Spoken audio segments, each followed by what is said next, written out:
ಓಂ ಶ್ರೀ ಗುರುಭ್ಯೋ ನಮಃ. ಸಮಸ್ತ ಕರುನಾಡ ವೀಕ್ಷಕರಿಗೆ ನಾನು ನಿಮ್ಮ ಮಂಜುನಾಥ್ ಗುರೂಜಿ ಮಾಡುವ ನಮಸ್ಕಾರಗಳು. ಆಷಾಢ ಮಾಸದ ಮಕರ ರಾಶಿಯ ಭವಿಷ್ಯವನ್ನು ತಿಳಿದುಕೊಳ್ಳೋಣ ಬನ್ನಿ. ಅದಕ್ಕಿಂತ ಮುಂಚೆ ನಮ್ಮ ರಾಯರಿದ್ದರೆ ಯೂಟ್ಯೂಬ್ ಚಾನಲ್ನ ಲೈಕ್ ಮಾಡಿ ಸಬ್ಸ್ಕ್ರೈಬ್ ಮಾಡಿಕೊಳ್ಳಿ. ಮೊದಲಿಗೆ ಉದ್ಯೋಗದ ವಿಚಾರದಲ್ಲಿ ನೋಡೋದಾದರೆ, ಕಚೇರಿಯಲ್ಲಿ ನಿಮ್ಮ ಕೆಲಸದ ವೇಗಕ್ಕಿಂತ ಅದರ ಗುಣಮಟ್ಟಕ್ಕೆ ಹೆಚ್ಚಿನ ಮೌಲ್ಯ ಸಿಗ್ತದೆ. ಕೆಲವು ಪ್ರಮುಖ ಜವಾಬ್ದಾರಿಗಳನ್ನ ನಿಮಗೆ ವಹಿಸುವ ಸಾಧ್ಯತೆಗಳಿದೆ.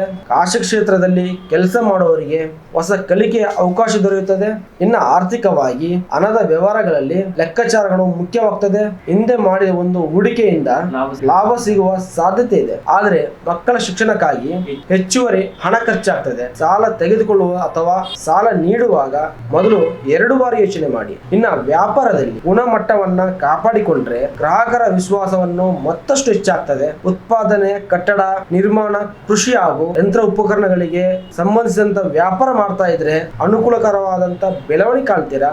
ಇನ್ನು ಪ್ರೀತಿ ವಿಚಾರದಲ್ಲಿ ಸಂಗಾತಿಯೊಂದಿಗೆ ಸಮಯ ಕಳೆಯಲು ಸಾಧ್ಯವಾಗದಿದ್ರೆ ಸಣ್ಣ ಪುಟ್ಟ ಅಸಮಾಧಾನ ಆಗಬಹುದು. ನಿಮ್ಮ ಕೆಲಸದ ಒತ್ತಡವನ್ನ ಅವರೊಂದಿಗೆ ಹಂಚಿಕೊಂಡ್ರೆ ಸಂಬಂಧದೊಂದಿಗೆ ಆತ್ಮೀಯತೆ ಹೆಚ್ಚಾಗ್ತದೆ. ಇನ್ನ ಮನೆಯಲ್ಲಿ ಜವಾಬ್ದಾರಿಗಳು ಹೆಚ್ಚಾದ್ರೂ ಕೂಡ ಕುಟುಂಬದವರು ನಿಮ್ಮ ಬೆನ್ನಿಗೆ ನಿಲ್ತಾರೆ. ಹಿರಿಯರ ಆರೋಗ್ಯದೊಂದಿಗೆ ನಿರ್ಲಕ್ಷ್ಯ ಮಾಡಬೇಡಿ. ಕುಟುಂಬದಲ್ಲಿ ಒಂದು ಶುಭ ವಿಷಯದ ಬಗ್ಗೆ ಚರ್ಚೆ ಮಾಡ್ತೀರಾ.